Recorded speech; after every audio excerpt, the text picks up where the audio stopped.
And finally ma'am ఇప్పుడు ఇది ఆపేస్తున్నాము అని చెప్పారు కాబట్టి ఇక మీదట జనాలు థియేటర్స్ వరకు వెళ్ళి సినిమా చూసే అవకాశం ఉందంటారా?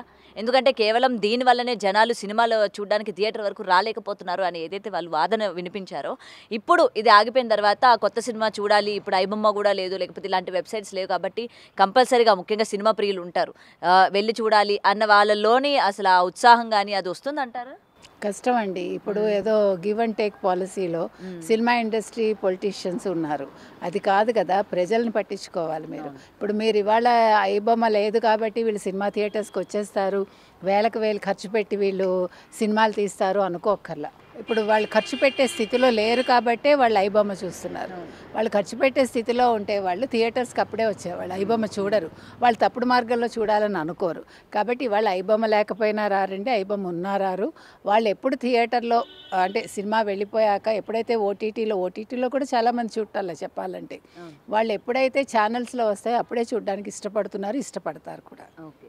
సో దీనివల్ల ఏమి ఎఫెక్ట్ ఉండదండి? పెద్దగా ఎఫెక్ట్ ఉండదు, కొద్దిగా ఉండొచ్చు అంతే. మరీ వాళ్ళు అనుకున్నట్టు 100% అయితే ఉండదండి. మేబీ ఒక 20-25% ఉండొచ్చు అంతే.